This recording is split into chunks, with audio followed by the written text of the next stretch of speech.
ही फक्त इतिहासातली नावं नव्हती बाळा, तर अन्यायाविरुद्ध लढणाऱ्या आदिवासी स्वाभिमानाचं बळ होतं. अगदी बरोबर बेटा. ज्यांनी जंगल, जमीन आणि आपल्या माणसांसाठी संघर्ष केला त्यांनी या गुलामीसमोर कधीच मान झुकवली नाही. कदाचित त्यांची नावं या इतिहासाच्या काही पानावरती कोरली गेली असतील, पण त्यांचा संघर्ष आजही जिवंत आहे. राघोजी भांगरे, अन्यायाविरुद्ध लढा. टंट्या भील, शोषितांच्या हक्काचा संघर्ष. आणि हो, बिरसा मुंडा, जल, जंगल आणि स्वाभिमानाचा हुंकार. पप्पा, मग आज आपण त्यांना कसं आठवायचं?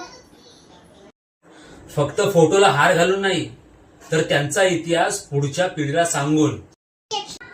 कारण आदिवासी समाजाचा इतिहास म्हणजे फक्त भूतकाळ नाही, तर तो आपल्या भारताच्या अभिमानाचा एक अविभाज्य भाग आहे. आदिवासी अस्मिता जपूया आणि इतिहास पुढच्या पिढीपर्यंत पोहोचवूया. जय आदिवासी, जय जोहार. करीतो वंदन मी कुलदैवताला.